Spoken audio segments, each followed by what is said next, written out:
Halo bro. Halo bro. Ya ya ya. Hai, apa kabar? Good good good good. How are you? How are you? Good, good. I'm good. Ya. Thanks for joining us. Ya, thank you udah bergabung, bro. Oh ya ya ya. No problem no problem. Ya, maybe Always happy to learn sih. Gue always happy to learn from people. ya, ya. Ya. Sebenarnya today you narasumbernya I need to learn from you sebenarnya. Right. Jadi maybe before we start, maybe you can tell everybody a little bit about yourself dulu. Like a Oke, little jadi introductions. gue Feli, right? Gue bukan Felix. Jadi gue sama Felix itu kembar. Kalau Felix itu yang ngurusin developing Don't Madgavi. mistake Jadi me gue ya. jadi dia yang kebanyakan running. People always mistakes the both Yeah. of us, right? Felix itu Yeah. lebih kurus, gue sedikit lebih berisi, dan gue lebih sering di Medan. Jadi gue Okay. lebih sering urusan family business itu yang di Medan, right? Gue sendiri ada venture kecil. Jadi gue lebih sering di Medan, dan Felix itu kebanyakan di New Zealand. Nah, kalau di Medan itu gue kegiatannya ya urusan pabrik, right? Kalau misalnya ada pabrik yang mau tambah line ataupun efisiensi pabrik, mau cari mesin, right? Itu teritorinya gue. Okay. Untuk So, yang what about this biz? Karena I watched some of your video kan yang di this biz. I find it pretty interesting juga sebenarnya. You banyak ngupas-ngupas. Ya, about a lot of topics sebenarnya, very general topics. Iya. But very interesting Nah, topics. kalau this biz itu memang hobinya gue kan bisnis, right? Memang gue dari dulu suka yang namanya running small business, right? Apa itu bisnis kecil, dan gue udah ngeliat dari bisnis kecil itu sebenarnya kita bisa impact other people's life, right? Kita bisa hire mereka, kita bisa gajiin mereka, and slowly grow. Jadi gue bener-bener hobi yang namanya bisnis. Jadi gue juga sering baca-baca, dan gue sering ketemu pebisnis lain and just learn from them, right? Teknik berbisnis. Karena kebanyakan ya sekarang dulu maksudnya orang berbisnis itu jarang di-push soal keterbukaan. Right, jadi orang kebanyakan dulu bisnisnya itu kita masih sanggup, kita sebagai middleman, kita sebagai distributor itu kita masih sanggup untuk nutupin harga, dan kita masih bisa jaga marginnya kita. Nah, di era internet ini semua harga itu buka, right? Semua harga terbuka, semua informasi itu terbuka. Nah, kita sebagai pebisnis itu, gue sebagai pebisnis itu di challenge gimana gue bisa survive di era terbuka ini, right? 4.0 artinya semua informasi itu terbuka. Semua itu menjadi lebih efisien, and how do you manage, gimana kita caranya gue coba setir perusahaan keluarga yang udah dibangun bokap itu melalui badai-badai ini, right? That's the challenge. Itu challenge yang paling besar, right? Yeah, but I totally agree sih. Sebenarnya I think now kita memang sudah masuk ke zamannya transparansi ya. Transparency, and then yang zaman dimana intermediaries itu udah lambat laun, udah nggak laku lagi. Right. And then itu juga disupport dengan all this technology that made everything possible sebenarnya.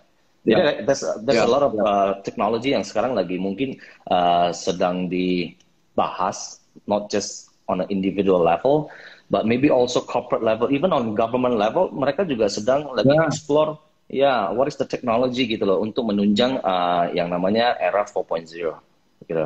Ya. Jadi kalau di dunianya gua, era 4.0 itu sebenarnya Indonesia udah agak telat sih masuk ke 4.0, terutama di manufacturing, right? Jadi kalau 4.0 itu kan kita Internet of Things, jadi apa-apa itu harus bisa di cloud, kita bisa simpen semua data itu bisa di cloud, kita sebenarnya bisa kelola manufacturing kita itu by internet, right? Di Indonesia itu either dari segi policy-nya belum mendukung, either dari segi teknologi adaptation juga belum mendukung, right? Jadi kita itu masih, gua rasa sih kita masih di 3.5 di manufacturing kita itu. Jadi dan gua sekarang lagi push beberapa produk yang benar-benar 4.0 untuk pabrik. Dan kalau ketemu owner yang masih generasi lama itu agak reject, right? Karena itu it's a totally different environment. Karena 4.0 itu teknologi itu mengharuskan owner ini membuka lebih transparan, dan itu yang ketakutan terbesar dari owner yang generasi dulu, right? Mereka takut data-data ini terlalu terbuka. But at the same time kita bilang teknologi itu kita nggak bisa bendung. Itu kayak ibaratnya kita membendung banjir. It's impossible, right? Itu benar-benar bukan sesuatu. Kita membendung force of nature, right? Kita mencoba membendung force of nature. It's impossible. Jadi menurut gua, bagi yang belum bisa adaptasi ya, gua tinggalin. Gua nggak bakalan waste my time untuk approach mereka. Gua bakalan fokus di dirinya gua sendiri. Kalau gua bisa make sure bahwa organisasinya gua itu bisa adopsi 4.0, berarti gua bisa tunjukin ke customer-nya gua bahwa ini loh, organisasi gua sendiri aja udah adopsi 4.0. Ini keuntungannya, right? From my personal experience. Itu. Jadi itu sih, maksudnya teknologi itu bagi gua itu, man, you gotta embrace it. Right? Yeah, kita ini harus embrace yang namanya teknologi. Betul. And it's inevitable sebenarnya. Karena kalau kita, if there's anything that we learn from history ya, sebenarnya di history ini kita udah banyak melihat the end of an era ya, sebenarnya udah terjadi sering banget kan.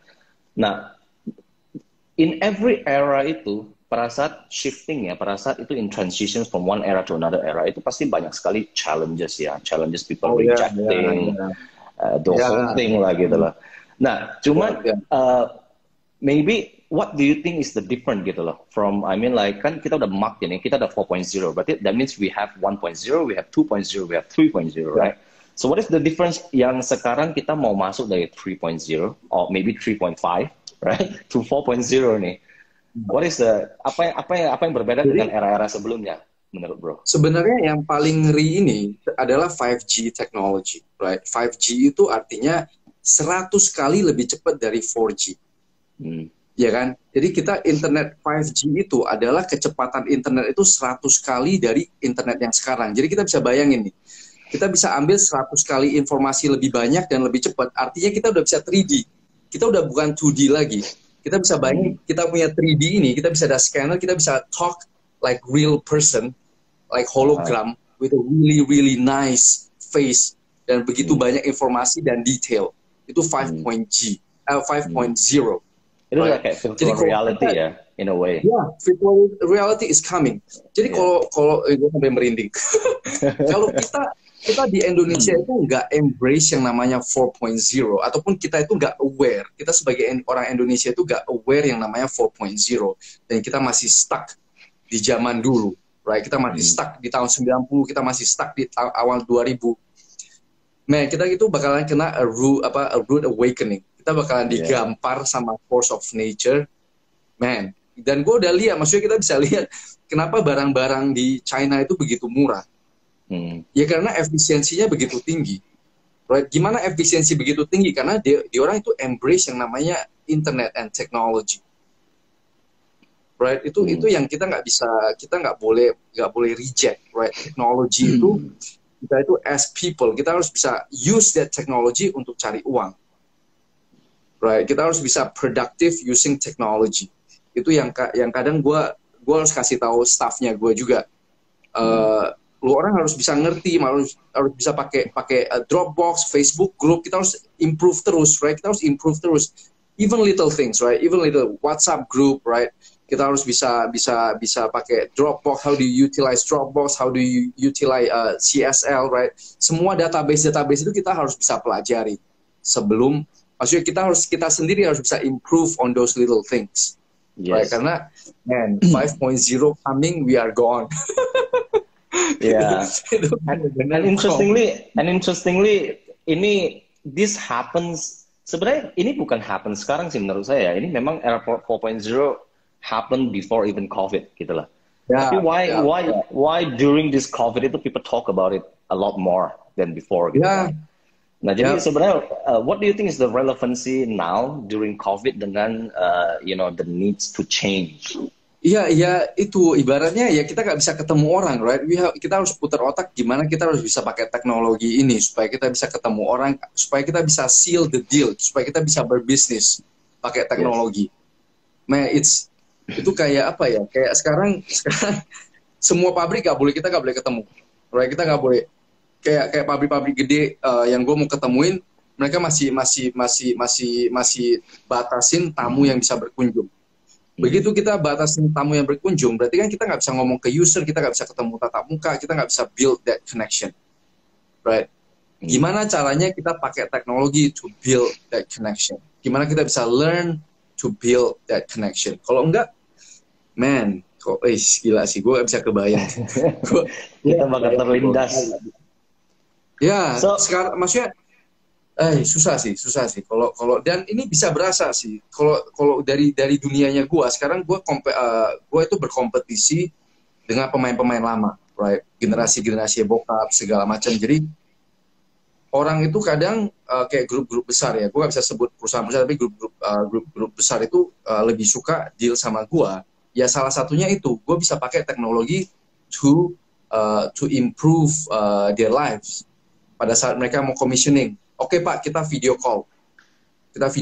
Gue tunjukin cara commissioning mesin segala macam tanpa gue harus terbang ke sana. That saves a lot of time, that saves a lot of money, ya kan? Dan mereka bisa connect sama gue kapanpun. Kayak kemarin ada pabrik yang lagi bermasalah itu jam-jam 10 malam. Right? Mereka itu bisa telepon, Pak Feli, saya ada masalah. Oke, coba kita video call, ada internet atau enggak? Kita bisa video call, gue bisa kasih tahu, oke, kita bisa pakai semua teknologi. Pak, ini saya kirimin katalognya. Pak, ini saya kirimin cara pasangnya. Gue tulis di kertas, gue fotoin, gue kirimin, right? I can help them improve their life. Sedangkan yang pemain-pemain lama itu nggak mau masuk ke arah situ, karena bagi dia orang, repot lah, nanti gue mau kirim orang lagi, segala macam. Dan sekarang gue train orang-orang gue, harus bisa kayak begitu. I don't wanna know. Berarti kan? Gue udah tunjukin bahwa gue bisa ngelakuin itu, dan I expect you guys to do the same. Ya. Itu tapi saya setuju sih. I mean, cara kerja kita yang lama udah nggak bisa diterapkan lagi sih saat sekarang ini, right?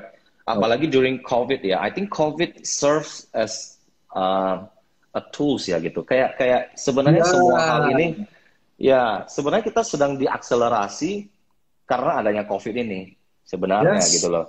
So it's not the COVID that changed everything, tapi sebenarnya COVID serves as tool gitu loh, yang help us benar-benar accelerate the changes that's needed gitu loh, whether it's di perusahaan kita atau even the way of our life gitu loh, right? Our lifestyle, everything itu kan starting to change right now. And I agree banget sih. Ngeri sih. Ngeri banget kan, changesnya itu like so rapid gitu now. And when we talk about era 4.0, we talk about digital adoption sebenarnya, bro. Right? We talk about digital adoption. Jadi sebenarnya, for me in every industry, kalau kita mau menghadapi 4.0, we have to be ready to adopt digital platform, gitu loh. Adopt, gitu loh. Sure. In every industry, gitu loh. Karena kalau misalnya di industri mana yang nggak bisa adopt digital platform, I think itu bakal ketinggalan banget sih. Karena kalau kita bisa lihat dari segi bisnis juga, if we talk about business, sekarang semua businessman itu, I think ya, yang conventional businessman especially itu lagi menjerit deh. Right, business drop by 80-90%. Tapi yang lagi emerge dan lagi gila-gilaan justru semua digital platform, right? Like if you're sick, gitu loh. If you're sick, you need a doctor. You don't necessarily have to go and see doctor now. Kita punya, for example, digital platform yang can help make our life easy, gitu loh, right? So jadi kalau itu bakalan kalau orang yang nggak lihat itu, when people don't see that, ngerti gak? Orang yang masih in denial, gak mau lihat itu, nah itu a rude awakening sih. Itu bakalan kayak what the hell. Jadi kalau di industri lu sendiri, bro, apa yang you sudah maksudnya lakukan untuk change? Nah, jadi gimana kita cara kan gue sering berhadapan sama owner-owner yang udah lebih senior, ya kan, owner-owner yang umurnya udah 50-an, 60-an. Ada owner-owner yang bisa melihat dan cepat adopsinya. Ada owner yang sedikit lebih rejecting the idea, ya kan? Ya kita bisa kasih tahu bahwa ini pro-nya, ini con-nya, right?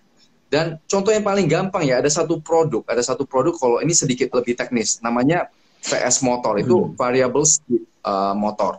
Nah, variable speed motor itu pakai sistem yang masih pakai humparan, masih teknologi 60-an, 50-an, right? Ini memang robust, penggunaannya memang bagus, begitu kuat gitu, tahan lama. Tapi benar-benar gak efisien.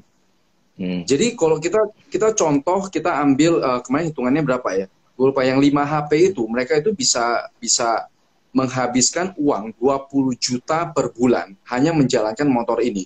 Kalau mereka ganti ke inverter yang lebih canggih, teknologi yang lebih canggih, lebih pakai microelectronic, right? Pakai microelectronic yang serba digital, kita pakai digital sinyal, itu mereka bisa save 20 juta per bulan dari satu mesin. Jadi kita bayangin, kalau dia ada 5 mesin, dia ada 10 mesin, itu 200 juta. Right? Tapi masih banyak owner yang nggak mau, gue maunya ini aja karena nggak pusing. Barangnya ini nggak bisa rusak. Kalau pakai microelectronic, pakai digital kan dia microelectronic, jadi lebih sensitif. Jadi kalau kena debu apa, mereka lebih sering lebih sensitif. Tapi dari itu sebenarnya mereka bisa invest uang yang diorang jalanin selama misalnya 10 unit. Kita 10 kali 20 juta, berarti 200 juta. Mereka dari 200 juta ini mereka bisa bangun satu kamar mesin yang pakai AC, right? Pakai inverter. Basically it pays for itself. Sistem itu pays for itself. Itu sih yang gue masih sering lihat. Bagi gue itu such an easy decision. Right? Bagi gue itu such an easy decision untuk bisa pindah. Tapi bagi owner itu kadang mungkin gara-gara dari segi teknisi, dari segi karyawannya itu orang-orang lama, jadi jarang ada yang mau berpindah. Begitu lihat tombol itu mereka udah panik. Right? Dan mereka nggak mau ada training, istilahnya nggak mau. Udahlah, gue nggak mau pusing lah. Gue begitu lihat kayak begini, gue udah takut, ngerti kan? Itu ketakutan itu dan unwillingness to learn, unwillingness to change. Padahal itu kelihatannya itu 200-an juta, bro. Maksudnya itu di depan mata. Begitu kita ganti, you save 200 million. Tapi bagi mereka itu unwillingness to learn sama unwillingness to change itu menjadi selain dari financial cost, mereka juga ketinggalan. Itu sih dari memang I think I can relate sebenarnya. Karena I think in every industry itu semua orang lagi facing the same challenge ya. Like trying to convince people to change it is not easy sebenarnya, right? Karena maybe certain people, apalagi kalau we talk about orang-orang yang udah senior, for example, they are in their age of their 50s, right? Itu mereka sudah maybe too comfortable in their zone ya. Jadi to move out from that comfort zone itu memang I think one of the biggest challenge in convincing people to do so gitu, right? I think same thing, bro. Like kalau di my industry, I don't know if you know my industry, but I'm in crypto industry, right? Crypto forex trading, basically in finance. So di GIC sendiri, the company that I'm leading, itu kan sebenarnya we are the pioneer juga. We are the pioneer in creating this new ecosystem sebenarnya. Jadi sebenarnya benar-benar kita introduce to mainstream audience itu something new, a new business model gitu loh, right? Karena ya yang kita introduce itu sesuatu yang masih alien, still very strange to people, karena because it's new, right? So, tapi sebenarnya kalau same thing kalau kita jelasin why dengan sistem ini jauh bisa lebih efisien gitu loh, right? Certain people try to learn and adopt, certain people masih reject sebenarnya. But I think it's inevitable, apalagi saat sekarang ini dengan adanya COVID ya, kita diakselerasi untuk lebih cepat lagi mengadopsi hal-hal baru. Belajar, adopsi hal-hal baru ya. Jadi I think we're all facing the same things in whatever industry that we're in, right? Convincing people, getting people to change. Ada justru sekarang I think ya, kalau kita facing in our industry ya, kalau kita facing someone yang more millennials, maybe yang lebih muda ya. Nah mereka kan masih fresh minded. Itu jauh lebih gampang untuk kita convince untuk mau belajar. Untuk mau belajar. Tapi justru kalau kita udah facing someone yang agak senior, itu agak susah sih memang. Ya, karena memang new technology itu adopsinya itu it takes time, right? Kayak dulu Tesla bikin autopilot, right? Semua orang kan takut. Apalagi satu kecelakaan langsung di blow up, ya kan? Jadi dari itu aja kita udah tahu bahwa new technology itu always sensitive. Right, new technology is always sensitive topic, dan apalagi belum proven, right? Jadi kita harus bisa challenge-nya kita itu, at least dari gue itu challenge-nya gue itu, gue harus bisa prove ke customer-nya gue, ini loh datanya, bagi orang yang mengadopsi ini, datanya ini jelas dan kita bisa hitung. Right, itu sih maksudnya, selain dari orang fear new technology, istilahnya kita harus bisa justify the pain, right? Mereka itu harus bisa justify rasa sakitnya untuk pindah itu versus keuntungannya, right?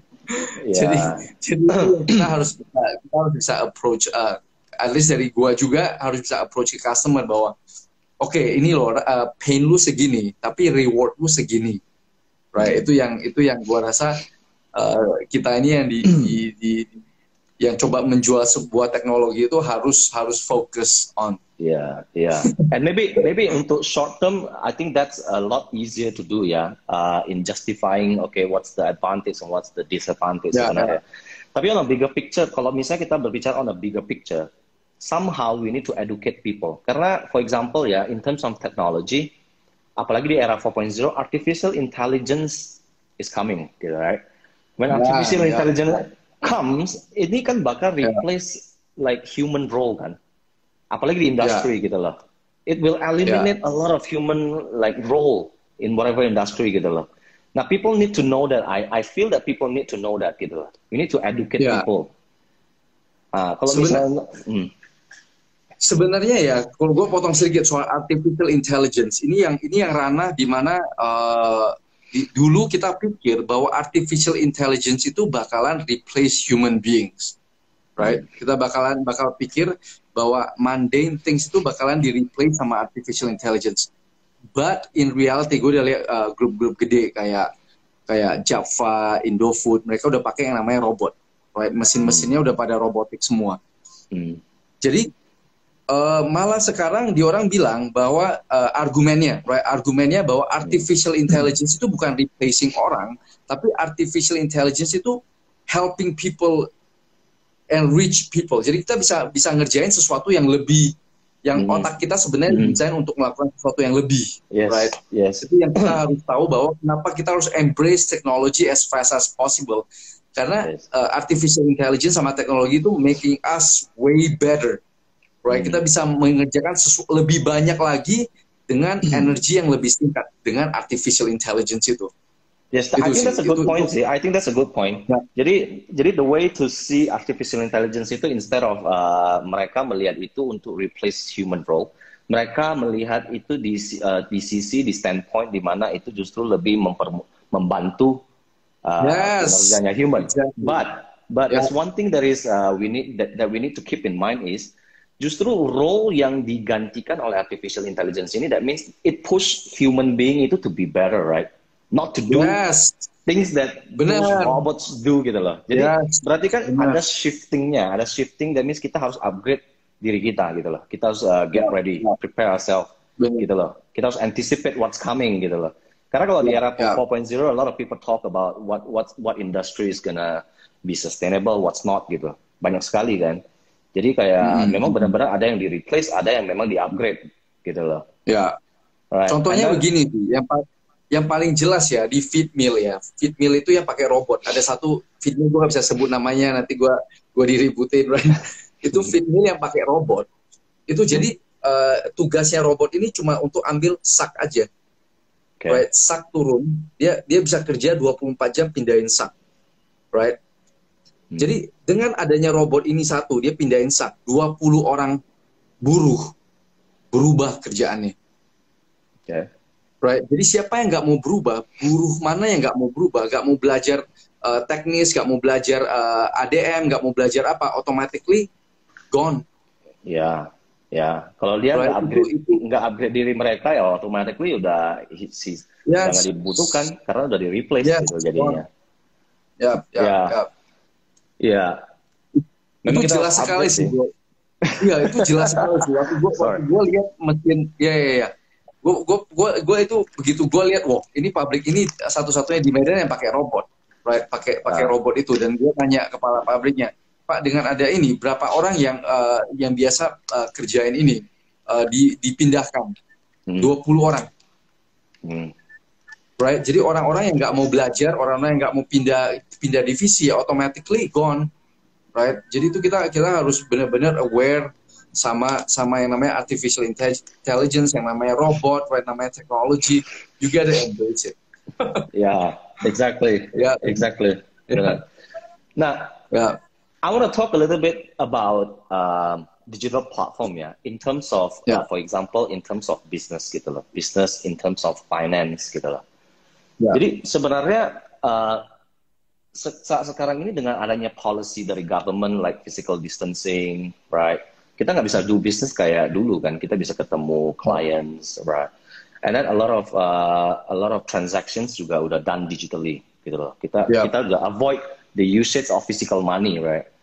Jadi trace back to how sebenarnya kalau we talk about money and currency, it trace back to a very long time ago gitu loh. Dari pada saat uang 1.0 and then masuk pada saat itu kan masih barter, right? Itu zaman before century lah, 9,000 before century itu masih barter.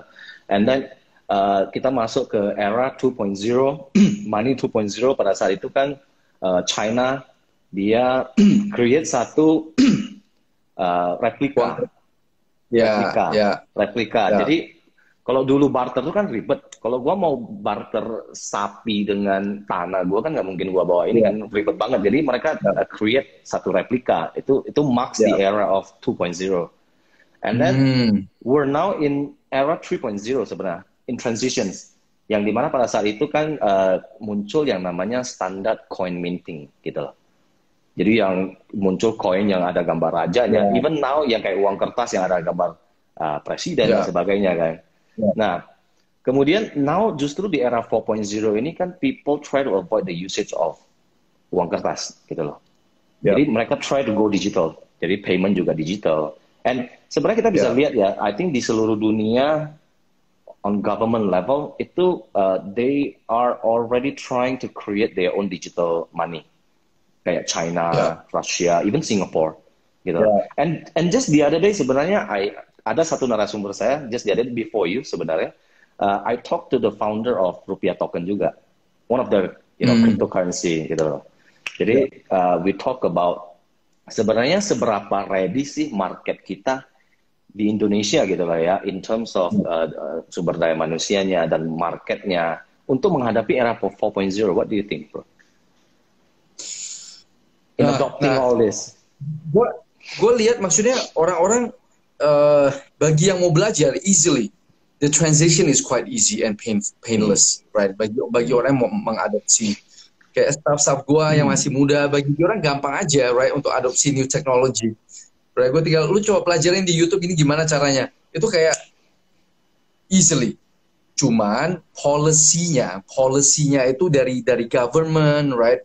Dari orang-orang. Nah, kalau yang gue bingung, gimana caranya orang-orang lama itu bisa ajarin anak-anak muda kalau dia sendiri itu nggak ngerti apa-apa. Iya. Right? Itu exactly itu one of the points sebenarnya. Ya, maksudnya lu era 4.0 aja lu nggak ngerti. Lu mau sibuk ngomong 4.0. Lu sendiri bukan praktisi lapangan, tapi you creating policy on 4.0. Itu kan itu jauh sekali. Lu gak ngerti 4.0 tapi you creating policies on 4.0. So itu yang dari segi government yang gue lihat, what the hell is going on, ya kan? Dan jadi dari segi policy itu ditekan sampai kayak begitu, polisinya coba babak belur, right? Kita yang muda yang mau adopsi itu jadi bingung, right? Itu di mana? Maksudnya policy mana yang jaga kita, mana yang jaga kita bahwa oke. Dari segi policy ada kekuatan hukum untuk menjaga kita yang mau mengadopsi teknologi itu. Itu sih. Tapi gue potong dikit ya about this government policy ya. Kalau misalnya in my industry right now in cryptocurrency ya, a good news is justru government kita Indonesia is one of the first to regulate crypto. Sebenarnya ada perbedaan antara blockchain and crypto ya. Jadi we have to really understand dulu the difference gitu. Jadi blockchain itu teknologinya, cryptocurrency adalah hasil akhir dari create dari teknologi blockchain itu. Nah, the good news is justru kita di Southeast Asia especially, kita is one of the first country to regulate crypto. Oh, Jadi sebenarnya on government level memang maybe sudah ada certain awareness ya of where the future is, where we are going gitu loh. hmm. Tapi maybe I agree with you, maybe sumber daya manusianya ini kita masih lacking sebenarnya, masih kurang banget ya. Jauh, jauh, Ya dalam jauh hal sih. mengeducate gitu loh, dalam hal build awareness, Hmm. create awareness and everything gitu loh. Ya, Tapi sebenarnya jauh, we are jauh. one of the first gitu loh to regulate. Ah. Uh, Nah, the challenge menurut gua government itu gimana kita bisa educate. Banyak sih, banyak sekali. Maksudnya kita sebagai banyak lah room of improvement, right? Kita yes. udah maksudnya kita di posisi di mana saking gawatnya, there's so many room of improvement. Masalahnya kita itu harus improve aja. itu itu itu yang kadang gue bilang oke, we are so far behind sampai roomnya itu gede untuk improve. Masalahnya kita mau improve atau enggak, that's it. Yeah. itu yang menurut gua as a society, as a nation, kita harus go for it, right? Yes, yes, Itu I agree. Dan kita jangan terlalu put too much emphasis on education.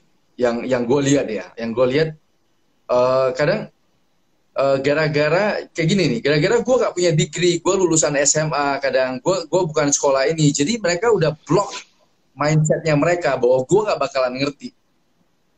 Gara-gara gue cuma lulusan SMA, gara-gara gue nggak kuliah ini. Padahal kalau diberikan informasi dan willingness to learn, mereka itu bisa belajar apa aja, right? Itu yang gue rasa Nadiem, right? Pak Nadiem, Kementerian Pendidikan is starting to change, to shift untuk bisa merubah yang sistem edukasi kita yang udah babak belur berpuluh-puluh tahun ke era yang ke orang-orang yang bisa menerima 4.0.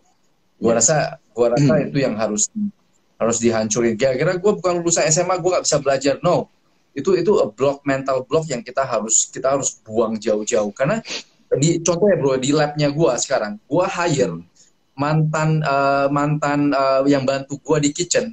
Gue sekarang running my lab, my wastewater lab. Dan gue ajarin dia, bro, konsepnya begini, di science itu konsepnya begini. Jadi it's all about perbandingan, kenapa begini. Jadi kita challenge terus. Orang yang nggak ngerti apa-apa itu sampai dia bisa bikin report yang nice. Such a nice report tentang wastewater. Orang yang nggak pernah belajar wastewater, gara-gara gue cuma kasih tahu dia, dan lu harus belajar ini, the willingness to learn.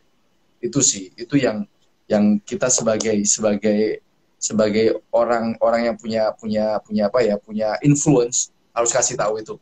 Yeah, the willingness to learn and the willingness to move out of the comfort zone, bro.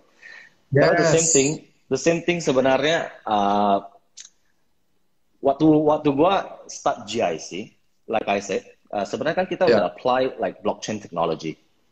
Jadi now the whole world is talking about blockchain gitu loh. There's a difference between Bitcoin and blockchain ya. Again, I emphasize on that. Jadi the whole world is talking about blockchain, the technology, how this technology bisa membantu make everything better lah ya. Karena kalau kita udah masuk ke kalau kita udah masuk ke era 4.0, that means kan kita udah masuk ke era digital. Jadi era digital itu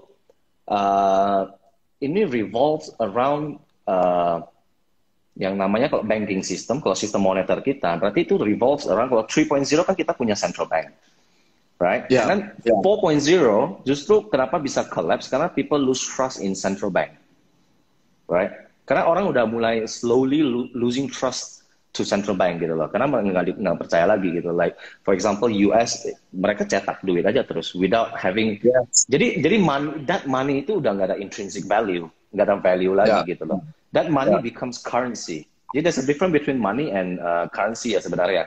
Kalau money itu kan sebenarnya di back oleh, dia ada underlying assetnya. Jadi dia ada intrinsic value, maybe di back oleh gold or whatever. Kalau misalnya udah jadi currency like what's happening right now with USD, itu kan sudah nggak ada underlying asset sebenarnya. Itu jadi currency yang hanya punya buying power. Jadi a lot of country itu kan udah starting to yang namanya de-dollarisasi gitu loh. Jadi trying not to use US dollar lagi. Jadi they're thinking apa solusinya untuk bisa lebih transparent in a way dan menggantikan peran dari, for example, central bank, right? And then that's how blockchain and everything itu comes out gitu loh, right? They're creating currency-nya mereka using blockchain and everything. Nah, same thing yang pada saat kalau you emphasis on people have to have willingness untuk learn, untuk maybe move out from the comfort zone. I agree totally, karena I don't think that itu sesuatu hal yang sangat sophisticated ya. Itu hanya takes practice doang sih, takes willingness to benar-benar you apply it gitu lah. Mau tahu doang gitu lah. Mau tahu dan lu mau pelajari, that's it. Yes, exactly. Karena I think in this technology ini bisa membantu kehidupan banyak orang sih ya, on a corporate level even ya. Karena kalau misalnya sekarang dari era 3.0 to 4.0, I think secara corporate, secara perusahaan, mereka juga harus memikirkan cara untuk shifting their business menurut saya ya. Maybe yang dari sebelumnya itu konvensional, jadi lebih digital. But the big question mark sampai sekarang maybe yang bertanya-bertanya itu how gitu loh, how, right? How do I change my business model and everything? Banyak sih. Gue rasa dari segi top level management itu harus benar-benar sadar soal itu ya. Jadi gue masih sering berurusan sama prinsipal yang multinational companies di Jakarta, ada di Singapura, right?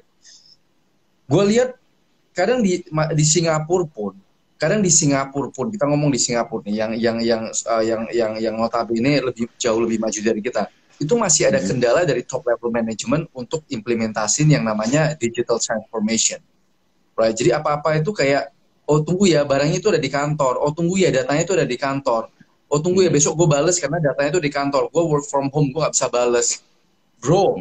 What the hell, bro?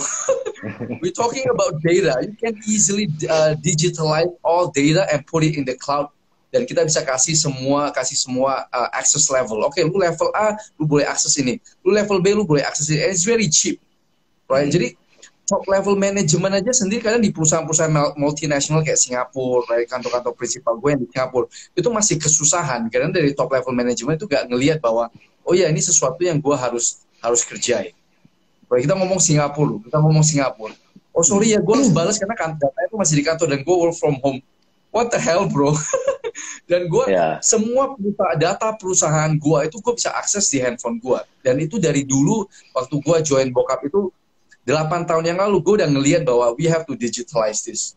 Right? Jadi sekarang gue sama staff gue itu kerjanya ringan karena semua itu ada di handphone gue dan everything is in cloud. Right? Itu yang gue bilang gue mau lihat kayak misalnya contoh ada perusahaan yang nanya, Pak Feli, dulu saya ada tahun 2016 saya ada beli ini, datanya itu apa ya? Nah, kalau kita nggak digitalize, kalau kita nggak put everything in cloud, itu gue harus tunggu sampai besok pagi untuk cari di kantor. Kalau gue di WA jam 7 sekarang, dia orang mau minta data 2016 tanggal sekian, perusahaan sekian, gue bisa, I can give it to them in 2 minutes. That's the power of technology. Right, that's the power of freaking technology. Jadi gue kerja jauh lebih cepat, gue kerja jauh lebih responsif, gue kelihatannya lebih ngerti sesuatu dan gue lebih ngerti cara challenge perusahaan-perusahaan lain. Itu sih, it's the power of technology. Yeah, exactly. I think that's a good point. Yang I think brings me to my next question, bro. How do you think, how soon and how feasible ya menurut lo Indonesia bakal bisa like fully go digital gitu loh. Cause even Singapore aja yang notabene seperti bro bilang itu like advanced country ya, itu aja masih partially itu belum ready ya. Jadi gue bilang itu let the market do its job, right? Kita kan free open market, right? Economic border udah gak ada, jadi the market will, istilahnya the market itself will make sure they change. Kalau nggak ya ketinggalan. Itu aja sih. Maksudnya ya kalau lu orang nggak mau berubah, that's it. Market will come and crush it. Yeah. Menurut gue itu sih. Yeah. But I mean kalau misalnya prediksi bro sendiri gini, kira-kira like how soon gitu loh. maybe 2 years, Gua 5 rasa years, jangan. like Gua susah ngomong ya. Nanti begitu datang 5G, Indonesia is gone. Indonesia will be gone bagi perusahaannya gak mau berubah. Right? 5G itu kayak udah di depan pintu. Right? 5G itu udah datang mengetok. Right? 5G is knocking on the door. Jadi kalau kita gak berubah within 1 to 2 years, we are gone. Kita bisa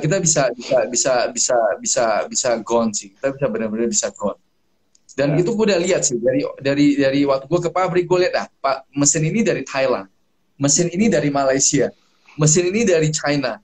Sedangkan kita sendiri, gue yakin kita punya kapasitas untuk bikin mesin kayak begini, karena kalau gue lihat it's a simple mechanical machine. Indonesia itu mestinya sanggup, tapi kenapa gak ada mesin Indonesia? Kenapa semua dari Thailand? Kenapa itu dari Malaysia? Kenapa dari China? Right? Itu udah kelihatan bahwa kita itu kerja gak efisien. Yes. Yeah, man. Kalau kita gak berubah, we are gone sih, menurut gue. Yeah, exactly sih. Because what they say, ini perubahan dari era transition dari era 3.0 ke 4.0. Oke, itu lebih kurang 3.000 kali lebih cepat dari perubahan era sebelumnya. Oh iya, right? Like, wah, itu cepet banget gitu loh. Jadi memang kita harus segera berubah ya. Siapapun, maybe audience siapapun nanti yang bakal bro, ada pesan-pesan nggak kira-kira untuk para audiens kita?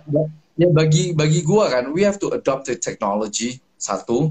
Yang kedua itu kita harus bisa challenge that technology, kita harus bisa question the technology, and we have to be able to adopt it kalau itu make sense, right? Jadi kita harus do our own research, kita harus coba aplikasiin, we have to do all this groundwork, right?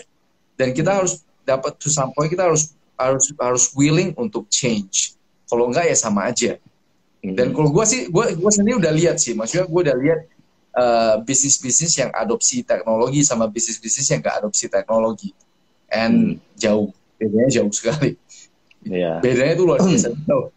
Dari segi efisiensi, dari segi margin, dari segi semuanya lah, man. Kalau kita gak adopsi teknologi, we'll be gone. Yeah, exactly sih. Memang benar sih. Memang benar sih. Which is a good thing, which makes me happy. Why I started GIC di 2018 sebenarnya. Like 2018. Ya, dari 2018. During that time itu kan people is not familiar ya apa itu blockchain. People know about Bitcoin because kan 2017 kan it peaks, right? Ya, satu Bitcoin 300 juta tuh. Right? Tapi pada saat 2018 when we started GIC itu kita udah explore lebih ke teknologinya. So what is blockchain? How blockchain helps us on a corporate level gitu loh. Jadi how do we create new use cases ya in our industry using blockchain pada saat itu. Nah, memang along the way so far udah 2 tahun sih. Still facing challenges yang mirip-mirip, masih in terms of masih in terms of basically now I'm doing a lot of educating people sebenarnya, tapi a lot of people juga udah starting to adopt our platform juga sebenarnya. Jadi kalau boleh cerita GIC Trade itu what's the service that you guys provide? Okay. Jadi let me start ya. Jadi for example we have conventional businesses. For example yang paling gampang ya ilustrasinya. For example Bluebird deh. For example. Okay, a taxi company. Bluebird ini kan udah lama banget nih di Indonesia and the biggest one, right? The biggest taxi provider. Nah, pada saat Grab muncul, bro. Okay, when Grab emerged gitu. Itu kan benar-benar in a way disrupt bisnisnya Bluebird gitu loh. Right? Tapi it's inevitable I think gitu loh. Karena bisnis model yang ditawarkan oleh Grab itu kan jauh lebih efisien. Kalau misalnya kita berbisnis seperti Bluebird kan, that means, for example, if I'm the boss, that means kan I have to invest my money beli taxi, rekrut supir dan sebagainya, right? Tapi when Grab introduce their business model itu kan, itu udah jauh lebih efisien, which is peer to peer ya. Jadi orang yang punya mobil dan orang yang butuh mobil langsung di connect gitu lah. Ya. And itu grow-nya jauh lebih like exponential, jauh lebih kenceng gitu lah, ya daripada Bluebird yang udah sekian puluh tahun, right? Okay, that's the whole idea gitu lah. And then kalau GIC, I talk a little bit about my industry ya. Kalau GIC ini kan I'm in forex trading industry before, okay? Jadi forex trading industry itu kan simple. Client open account, and then they trade against siapa? For example, I transaksi, I buy oil, I buy gold, commodities, or index, or any forex pairs gitu. That means kan I trade against yang ada yang namanya pedagang berjangka antara pialang dengan pedagang. That is a conventional business model lah, gitu loh. Jadi what we see is kalau di conventional business model seperti ini banyak sekali conflict of interest. Jadi simple way to think about it is kalau client itu profit, who's losing money? Pedagangnya kan, and vice versa. Yeah. Okay. Jadi dari itu saja kita bisa melihat ada conflict of interest yang pada saat itu justru membuat industri itu sangat tidak transparent. Kemudian juga industri itu untuk klien mereka merasa sangat dirugikan dari segi biaya, dari segi that way gitu loh, ya conflict interest. Jadi we came up with an idea how to create a business model yang benar-benar transparent, and ini benar-benar mutualisme untuk semua pihak gitu loh. So we create GIC. Jadi GIC basically we create an ecosystem yang di dalam ekosistem itu kita pecah dua bro. Jadi antara traders dengan market makers. Market makers itu ya berarti liquidity provider. Jadi kalau sebelumnya liquidity provider ini kan hanya terkhusus untuk institusi ya seperti pedagang.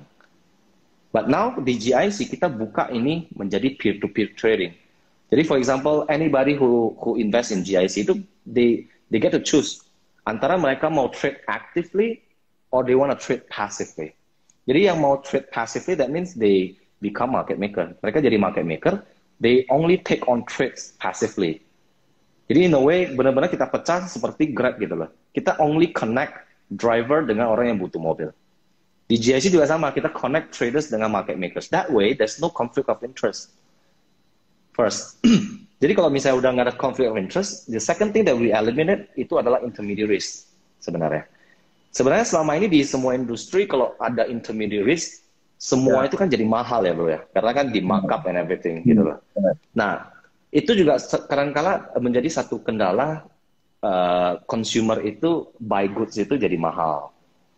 Right? Same thing kalau in finance juga sama. Jadi kalau selama itu di conventional business model, itu kan mereka dikenakan biaya tinggi. Kena commissions, kena spread, kena swap and everything, right? Nah, we try to eliminate that gitu. Jadi semua orang sekarang yang transact di GIC udah nggak dikenakan biaya. Jadi in a way benar-benar kita trying to benefit everybody gitu, all the investors gitu, whether active investors or passive investors. And it's made possible by technology and by blockchain. Dan tapi oke, dalam trading itu kan there's always risk, right? There's always risk. Di dalam sebuah transaksi ataupun bisnis is always risk involved. Nah, kira-kira risk levelnya GIC itu kayak gimana? How can we make money, but how can we lose money as the same as well? Itu risk, maksudnya risknya kita itu gimana cara kita bisa manage the risk? Oke, berarti pertama it comes down to our option dulu. For example, selama ini kan kalau misalnya di industri trading forex, the volume is pretty big, right? In Indonesia itu ada berapa miliar dolar ya yearly ya, like it's a huge market gitu loh. That means we know that banyak sekali sebenarnya investor di luaran sana itu yang bertransaksi, whether they buy gold, they buy oil and everything, right? Jadi pada saat mereka transaksi, of course risk is involved, itu udah obviously.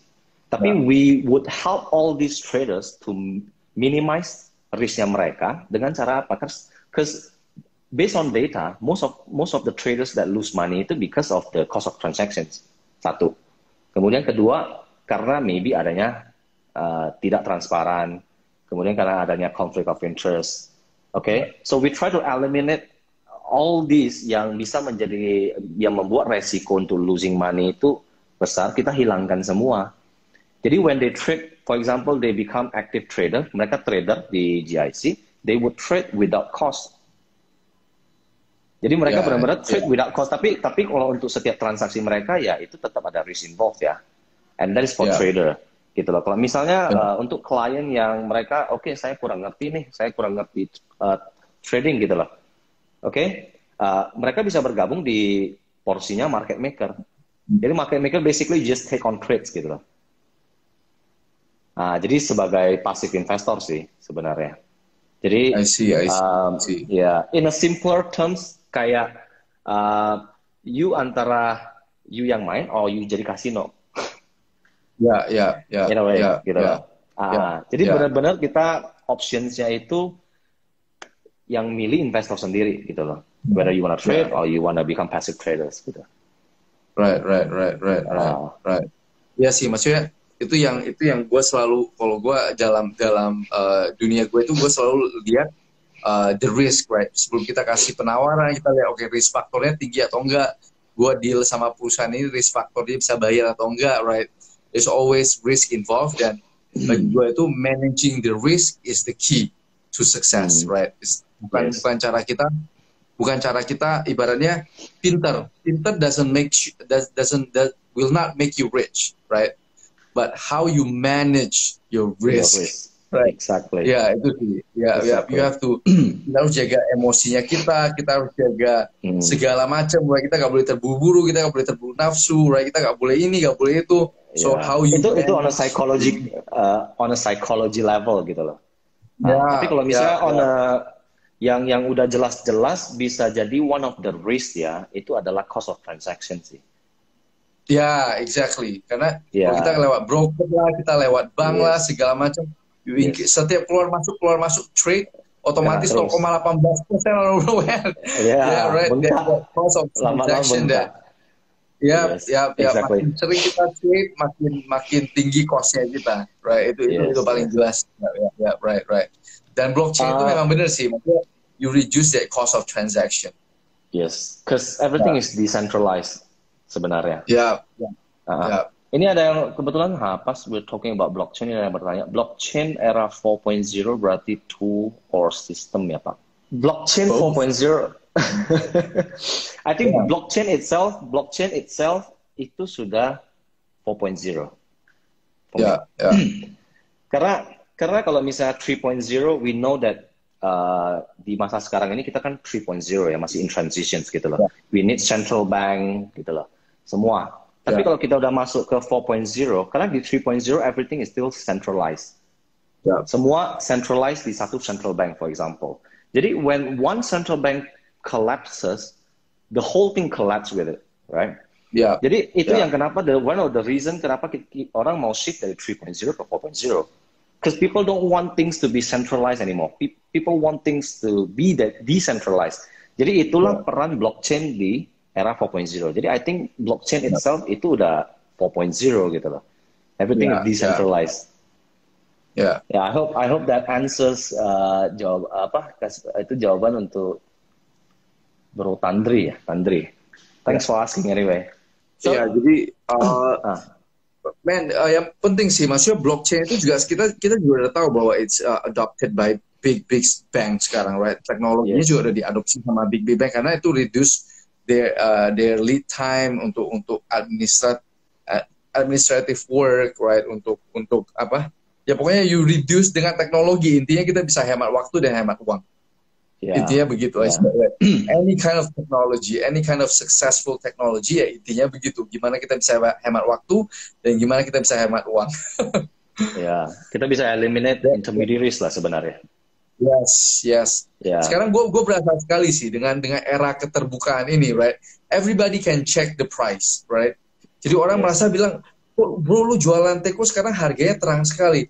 Bukannya gue yang terang, right? Technology makes it.